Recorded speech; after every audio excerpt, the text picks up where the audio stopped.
Yo soy Andrea Olivares y bueno, junto a mis compañeros vamos a realizar una ponencia sobre las contribuciones a la psicología del amor por parte de Freud, quien comenzó hablando sobre un tipo particular de objeto en el hombre, siendo esta la primera parte de esas contribuciones. Pero ahora bien, este texto trata sobre una observación clínica que a Freud le llamó mucho la atención por su repetición en varones que se enamoraban siempre del mismo tipo de mujer. Pero no solo eso, sino que estas mujeres también cumplían como cierto tipo particular de conducta, y es que estas eran promiscuas. Pero si bien es cierto, el enamorado se comportaba de una forma típica hacia ellas, hasta tal punto de obsesionarse con ellas, el punto de parecer que no tenían ningún interés. Intentan incluso ser rescatadas de los peligros que conllevan sus malos hábitos. Freud explica este grandioso cuadro, por decirlo de alguna forma, desde la teoría psicoanalítica. Si bien es cierto, Freud en este texto habla sobre que habíamos dejado en manos de los poetas pintarnos las condiciones de amor bajo las cuales los seres humanos eligen su objeto y el modo en que ellos puedan conciliar, por decirlo así, los requerimientos de sus fantasías con la realidad. Si bien es cierto, comentaban que los poetas poseen como quien dice, cualidades que le habilitan, o sea, que los habilitan para poder dar cima a la tarea, sobre todo la sensibilidad para poder percibir en otras personas ciertas nociones que sean anímicas, que se encuentren escondidas, y la osadía de poder dejar de hablar en voz alta a su propio inconsciente. Pero una circunstancia disminuye, como quien dice, el valor cognoscitivo de sus comunicaciones. Incluso los poetas están atados a condición de obtener un placer intelectual y estético, así como determinados efectos de sentimiento. Por eso no pueden figurar tal cual el material de la realidad, sino que deben aislar ciertos fragmentos de ello. También disolver ciertos nexos que sean perturbadores para poder moderar el conjunto y sustituir lo que falta. Estos serían los privilegios de lo que vendría siendo la llamada licencia poética. No se le permite exteriorizar sino un escaso interés por la génesis y el desarrollo de algunos estados anímicos, que se describen como acabados. Así, se vuelve imprescindible que la ciencia con manos un poco como más toscas y una menor ganancia de placer se ocupe de las mismas materias con que la elaboración poética deleita a los hombres desde hace milenios. Estas puntualizaciones sirven para justificar también una elaboración rigurosamente científica de la vida amorosa de los seres humanos. Es que importa aquí el más completo abandono desde el principio de placer que es capaz nuestro trabajo psíquico. En el curso de los tratamientos psicoanalíticos, la persona tiene grandes oportunidades para poder recoger ciertas impresiones sobre la vida amorosa de lo que vendría siendo los neuróticos, y acaso recordar también haber hecho comprobaciones por propia observación o referencia similar de conducta. También en personas sanas en líneas, por decirlo así, generales, o aún en individuales que sean sobresalientes. Si por azar el material resulta propicio, la acumulación de estas impresiones pondrá en relieve con nitidez algunos tipos. Freud describió un tipo de esa índole referido a la lección más clínica de objeto, en el cual él escoge porque se singulariza por una serie de condiciones de amor cuya conjugación no se entiende, y también resulta sorprendente porque admite un esclarecimiento psicoanalítico que sinceramente es muy simple. La primera de estas condiciones de amor debe caracterizarse directamente como específica, tan pronto uno la encuentre. Está autorizada la persona para poder pesquisar la presencia de los otros caracteres que integran el tipo. Puede llamársele las condiciones del tercer perjudicado.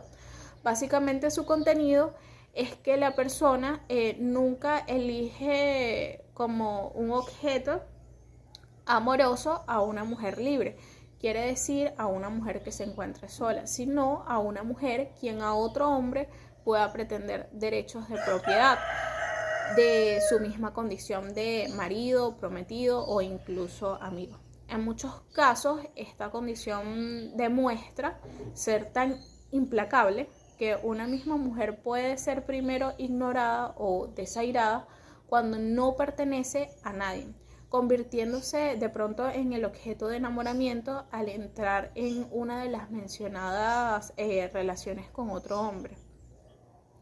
Pero ahora bien, la segunda condición quizás sea como que menos constante, pero bueno, el tipo solo queda completo por su conjunción con la primera, que en cambio parece presentarse también por sí sola con gran frecuencia. Pero esta segunda condición dice que la mujer casta e insospechable nunca ejerce como que el atractivo que puede elevar o que la puede elevar a objeto de amor, sino solo aquella cuya conducta sexual de algún modo merezca mala fama, de cuya fidelidad e incluso su carácter intachable se puede poner en duda.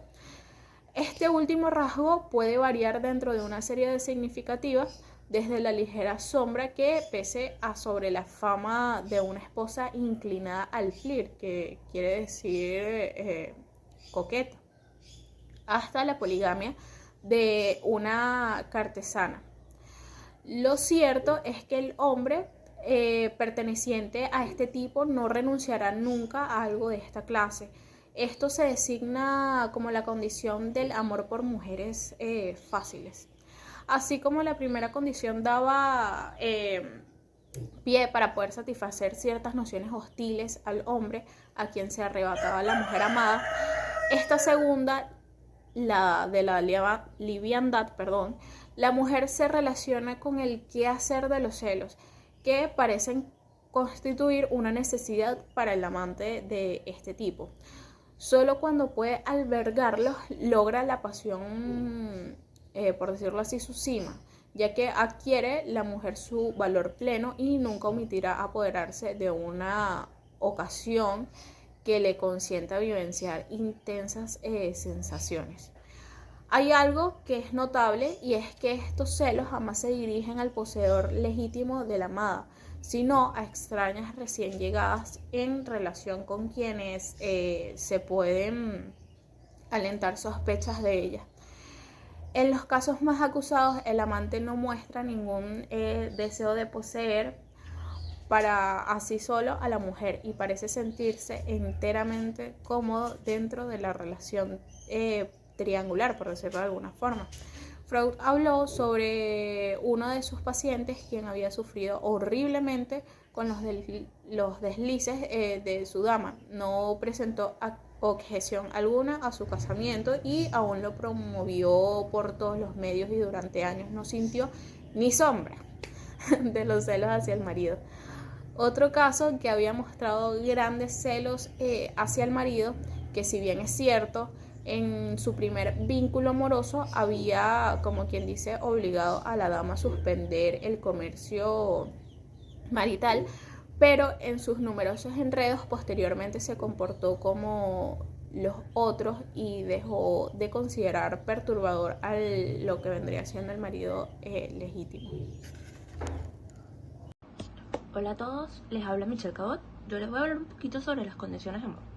Empecemos explicando que Freud siempre nos explicaba de que en condiciones normales, en la vida amorosa, la integridad sexual de la mujer era tomada muy en cuenta para poder ver qué valor tenía esto.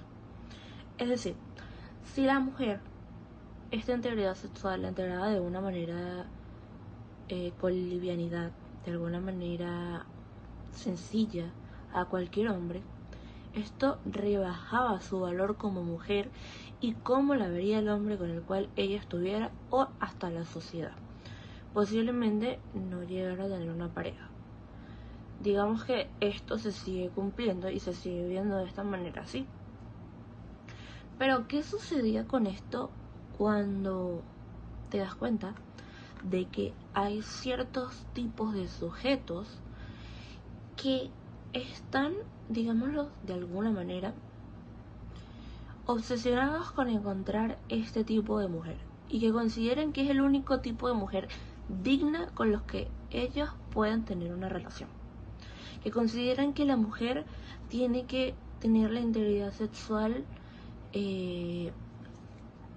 netamente intacta, no puede estar rebajada, no puede verse de ninguna manera ultrajada, y esta mujer tiene que representar ternura y tiene que representar todo lo que la madre representaba cuando ellos estaban pequeños y le daba todo su todas sus necesidades básicas, es decir, cumplía con todas sus necesidades básicas. ¿Y qué es lo que sucede? Que es muy interesante y sucede con estas personas, es que este tipo de sujetos necesita de una manera obsesiva este tipo de mujer. Consideran que es el único tipo de mujer que ellos pueden tener en su vida y que va a cumplir con todas las necesidades que ellos necesitan. En estas necesidades está que esta mujer va a ser netamente fiel a ellos, de ninguna manera va a ver a otro hombre ni nada. Por más que algo que se cumple mucho con este tipo de sujetos es que ellos no van a darle fidelidad y no van a poder cumplir con todo lo que ellas sí tienen que cumplir para él. También algo muy importante que se tiene que resaltar de este tipo de sujetos es que ellos sienten la necesidad de que esta mujer, ya que representa ternura y esto, ellos tienen que rescatarla. Tienen que rescatarla porque necesita ser rescatada de situaciones, de todo, y tiene que ser protegida. ¿Y cómo ellos la rescatan? No dejándola sola, es decir, no abandonándola nunca, quedándose con ella. ¿Qué es lo que sucede acá? Es algo muy interesante que pasa con ese tipo de sujetos. Que cuando estos sujetos son pequeños, estamos hablando que pasa su niñez, aprenden un poco sobre la sexualidad, sobre todo lo que sucede para poder ver la pareja, para poder tener un hijo. A este niño, al pasar todo esto de que la madre es un gran amor, de todo lo que sucede, que esto se rompe en el complejo de Edipo y sucede la castración, cuando este niño llega a la adolescencia, no llega a una etapa en la cual se le puede explicar, capaz no necesariamente a la adolescencia, sino antes, se le explica de que de una manera más gráfica, más directa, lo que sucede en el acto sexual y cómo se crea un ser humano y qué es lo que sucede en las parejas y esas necesidades sexuales que se tienen que cumplir, y se le explica lo que sucede, él de alguna manera niega que sus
Buenos días, mi nombre es Andrés Vargas. Yo le voy a exponer acerca de la más generalizada degradación de la vida amorosa. La impotencia psíquica es, después de la angustia, la afección que más se presenta en consulta. Los hombres con esta afección, los cuales son de naturaleza intensamente libidinosa, tienen una primera orientación para entender su estado.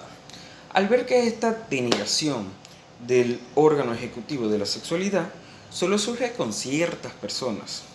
Aparte de esta reacción orgánica, también se informa de sentir en el interior una voluntad contraria, que consiste en que consigue perturbar el propósito consciente, pero no pueden colegir en qué consistiría ese impedimento interior, ni la propiedad del objeto sexual de la que sería el efecto.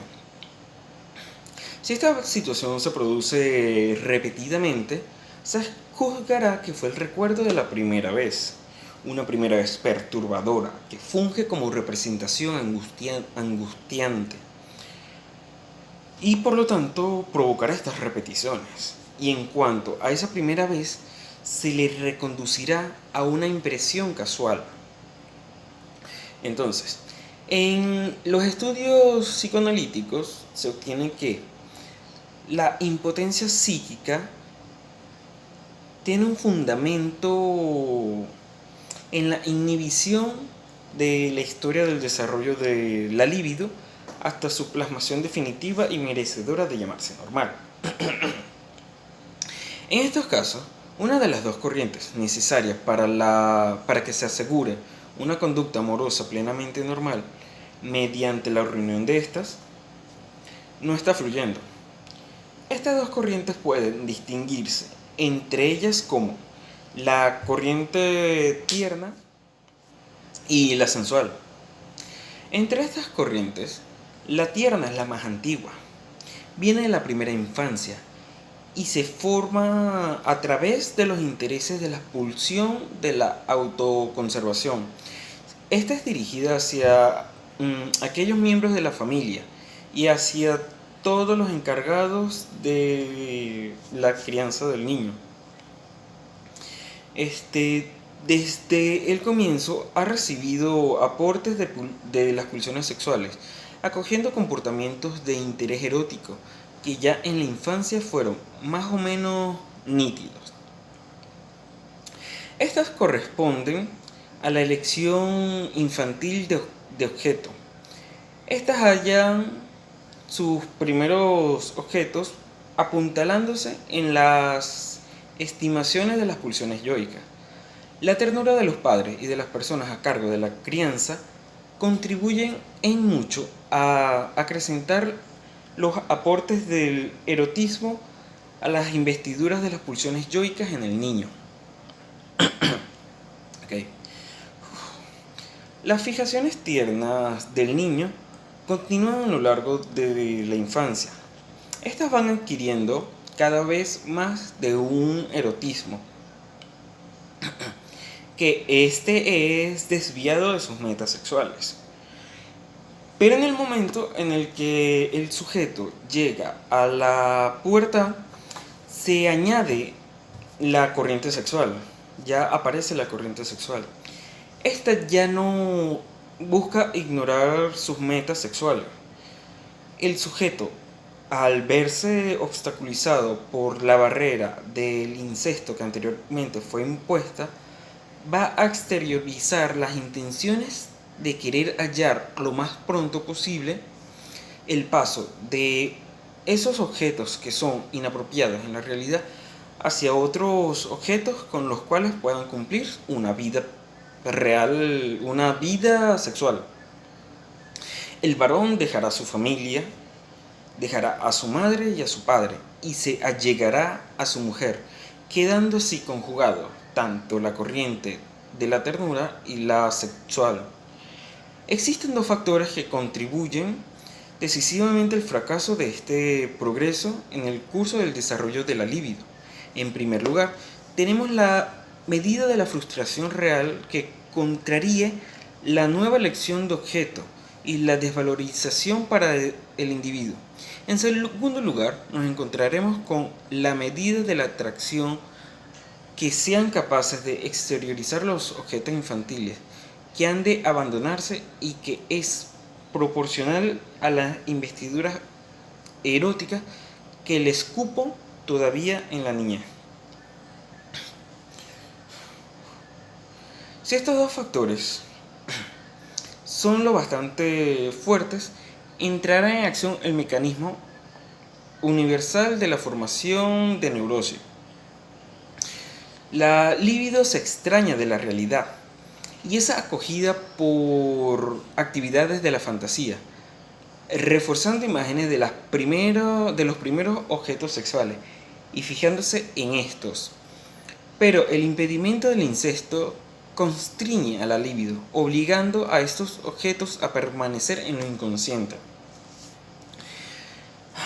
En nada modifica esta situación el hecho de que ahora se consume en la fantasía el progreso que fracasó en la realidad, que en las situaciones fantasiadas que llevan las satisfacciones onanistas, los objetos sexuales originarios sean sustituidos por objetos ajenos. Esas fantasías devienen susceptibles de conciencia en virtud de una sustitución, pero en la colocación real de la libido no se consume progreso alguno. De esta manera, puede ocurrir que toda la sensualidad de un joven esté ligada en lo inconsciente a objetos incestuosos o, como también podemos decir, fijada a fantasías inconscientes incestuosas. El resultado es, entonces, una impotencia absoluta, tal vez asegurada además por el efectivo debilitamiento adquirido al mismo tiempo de los órganos que ejecutan el acto sexual.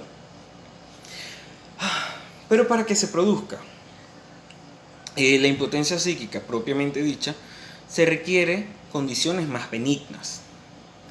La corriente sensual no puede haber sufrido en todo su monto el destino de tener que desaparecer,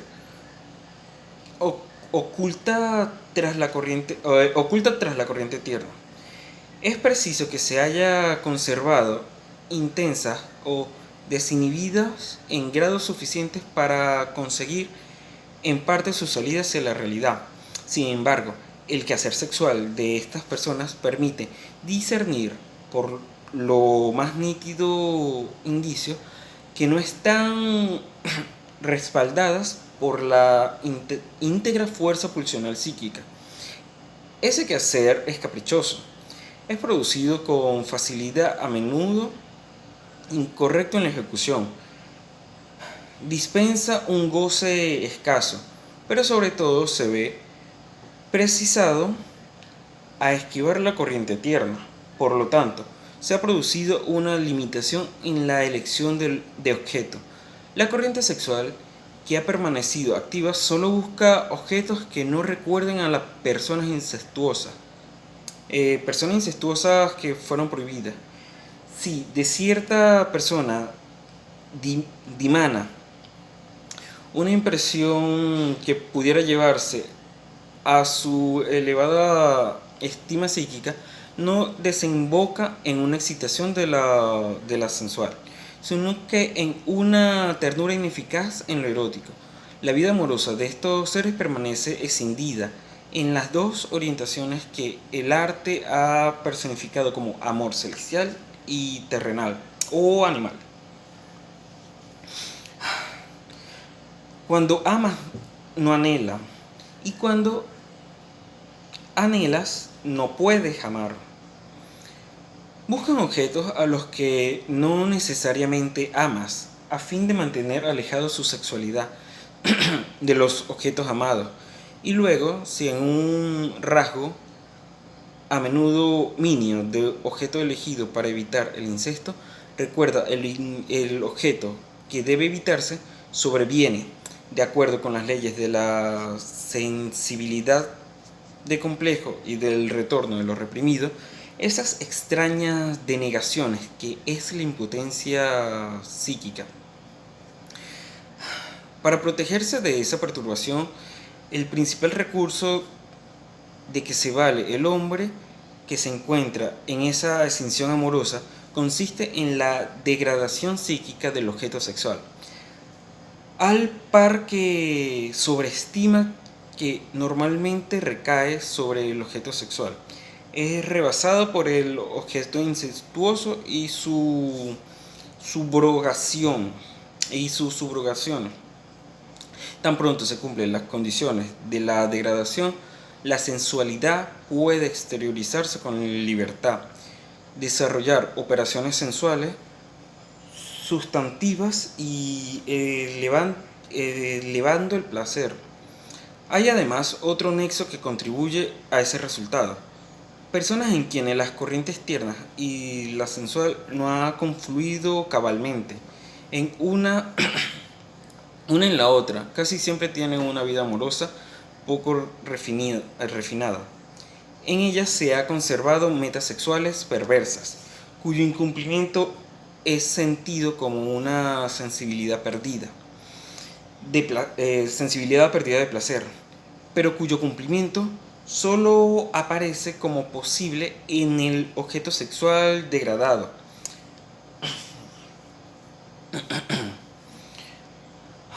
Ahora se vuelve comprensible en sus motivos las fantasías de estas personas, de estos jóvenes que rebajan a la madre a la condición de mujer fácil.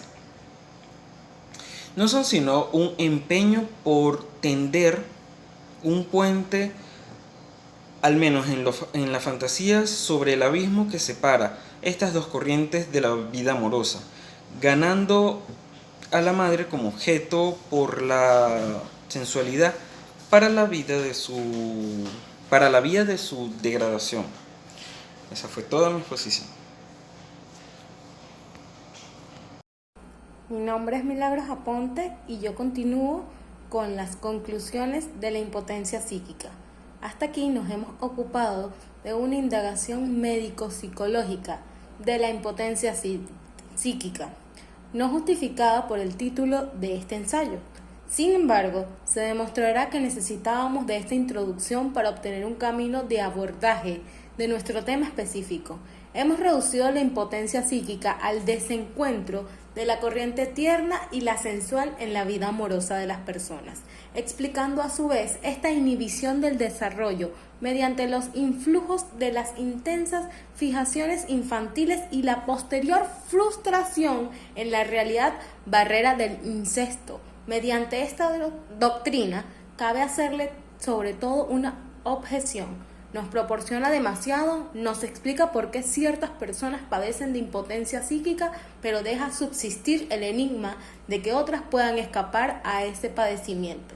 Puesto que todos los factores considerados entre la fijación, el incesto y la barrera de frustración, sigue la pubertad, pueden reconocerse presentes en la mayoría de los hombres cultos, estaría justificado la expectativa de que la impotencia psíquica fuese una afección universal de la cultura y no una enfermedad de algunos individuos. Parece tentador escapar a esta conclusión remitiéndose al factor cuantitativo de la causación de la enfermedad, a ese más o menos de la contribución de los diversos factores.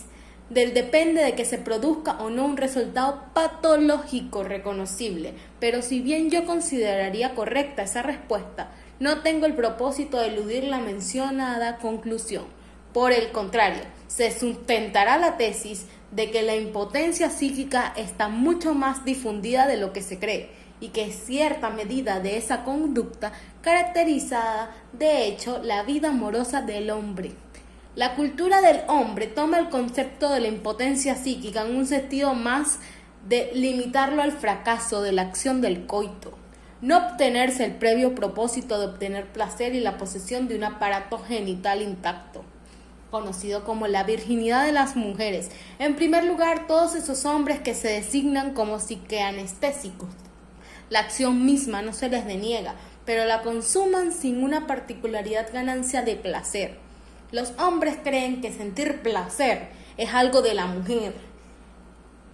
Creen que es un factor de que las mujeres tenemos que vivir gracias a la satisfacción que nos proporciona el aparato genital de un hombre. Por ende, así funciona su placer sexual.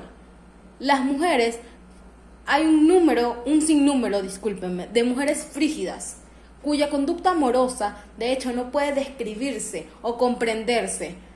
Así que la equiparamos con la impotencia psíquica del varón. Por supuesto, ¿qué mujer disfrutaría el acto sexual si su pareja se basa pensando que el acto sexual y su placer depende de que el placer de la mujer es únicamente dado por el aparato reproductor masculino? La corriente tierna y sensual se encuentran fusionadas entre sí en las menos personas cultas. Por supuesto, se cree o se le denomina una persona no culta a aquellas personas, para la hipótesis del hombre, en donde está degradada sexualmente esa mujer. Para hablar en palabras más coloquiales, aquellas mujeres que ejerzan la prostitución. Se dice que los hombres pueden soltar ese componente perverso solo con mujeres que no son respetadas, porque las degradan en el acto sexual. En cambio, a las esposas, mujeres de cultura, una mujer culta, que podría ser su esposa, es respetada, y a ella, con su valor dado éticamente por el hombre, no se le atribuye, no se le da aquellos lujuriosos pensamientos, esa fuerza sexual. El hombre suelta su fuerza sexual mayormente con una mujer a la que le pueda denigrar su posición sexual, su posición en el mundo. Los hombres de clases sociales elevadas suelen elegir una mujer de inferior nivel como amante duradera. Incluso hay algunos que la escogen como esposa, como se suele ver en la novela. Según Freud, esa es la necesidad de degradar un objeto sexual, cual psicológicamente se enlaza a la posibilidad de la satisfacción plena. La responsabilidad también de esta conducta tiene que ver con la vida amorosa de los hombres, los dos factores eficaces de la impotencia psíquica genuina: la intensa fijación incestuosa de la infancia y la frustración real de la adolescencia. Suena poco alentador y por añadidura paradójico, pero es preciso decir que quien haya ser realmente libre y de ese modo también feliz en su vida amorosa tiene que haber superado el respeto a la mujer y admitido la representación del incesto con su madre o hermana. Quien se somete a un serio autoexamen respecto de este requisito hallará dentro de sí, sin duda alguna, en que en el fondo juzga el acto sexual como algo degradante, que mancha y ensucia, no solo en lo corporal, sino en la valoración de la persona. Podemos utilizar esto como una frase muy conocida, como que el que no se conoce su historia puede repetirla. Por supuesto, un hombre tiene que aceptar de dónde nacen sus deseos, de dónde nace su capacidad sexual para poder mostrarse al mundo, para poder ser completamente libre. Quien no conoce sus verdades nunca va a ser libre. El efecto del contragolpe de la conducta en los hombres, desde luego, para las mujeres no es tan desfavorable, que el varón no las aborde con toda su potencia como el inicial de sobreestimulación. El enamoramiento sucede, la posesión, el menosprecio existe. Los hombres, después de tanto tiempo, te degradan como objeto sexual, pero por el simple hecho de que no se produce nada semejante a la sobreestimación sexual característica del varón. Los hombres siempre en el sexo se van a sentir superiores a su pareja fémina. La sensualidad en la fantasía tiene para la mujer el consecuencia de peso. A menudo le sucede en efecto no poder desatar más el enlace que hacer la sensualidad como prohibición. Para un hombre culturalmente aceptable, la mujer tiene que estar sumisa y tranquila, no puede ejercer su afán de mantener relaciones, y esa capacidad de sentir normalmente la restablece como una condición de lo prohibido. De hecho, puede considerarse sus deseos sexuales como una infidelidad, como un amorío escondido, porque es prohibido que una mujer responda a su vida amorosa, a su necesidad sexual, sin ser degradada como un objeto sexual en el hombre. Por lo mismo, ambas son consecuencias del diferimiento entre la madurez genésica y el quehacer sexual, porque la educación exige, de razones culturales, que ambos cancelen la impotencia psíquica que resulta del desencuentro entre nociones tiernas y sensuales. Demuestra una diversidad entre la mujer y el varón a la hora de la relación sexual. La conducta de uno y otro en el sexo tiene que transgredir la prohibición, pero en este apartado se nace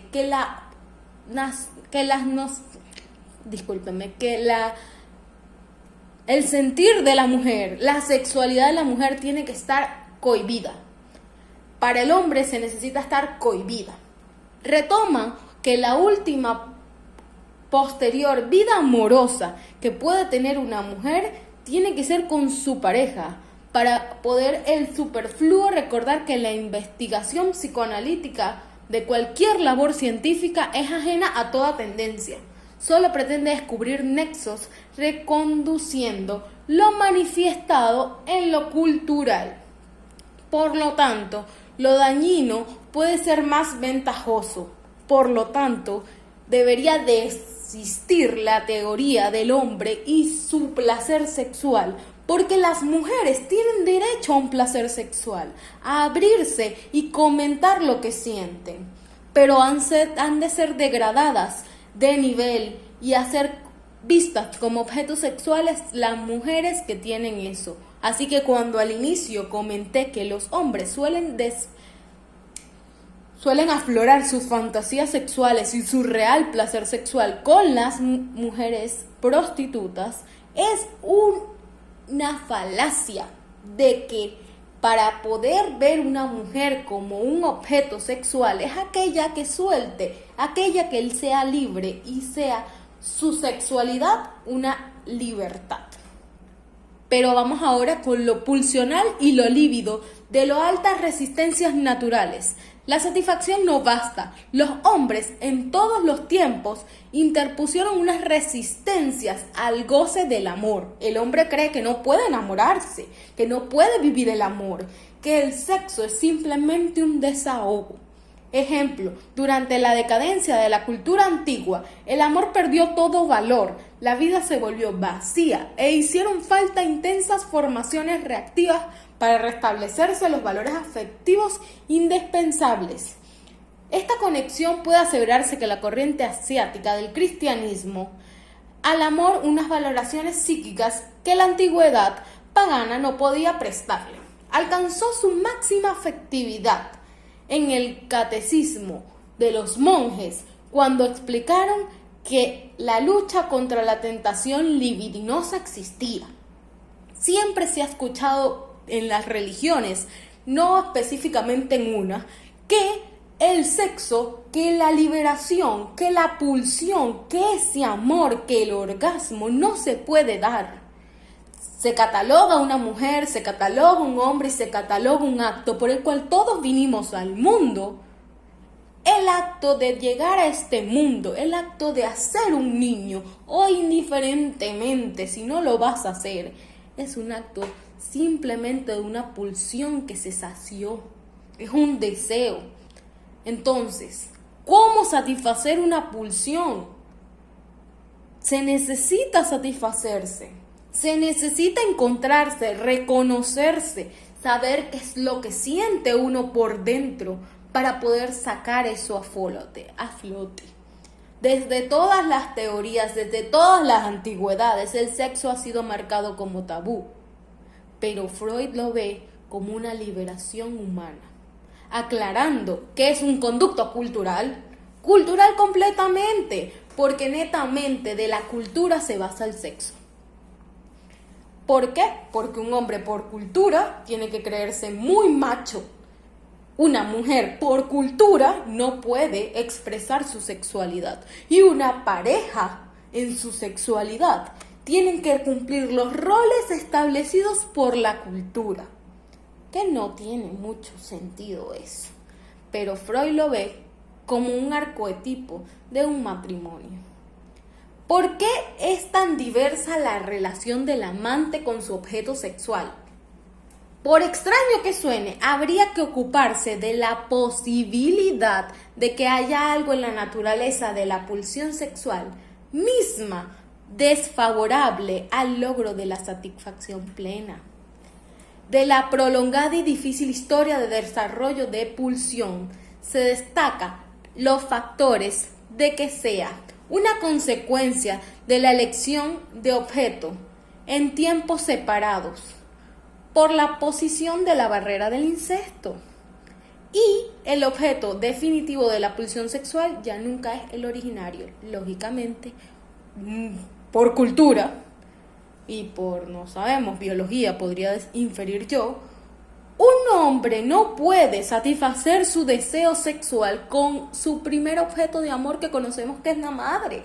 Entonces, existe esto de la represión, porque cuando se da cuenta que tuvo que elegir una segunda figura, que sería su esposa, pareja, novia, no es su madre y por ende no satisface plenamente su deseo.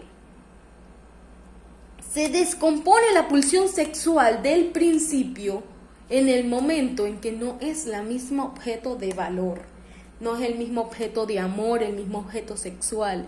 Cambia en el tiempo y así el hombre no se siente completamente satisfecho. Gracias.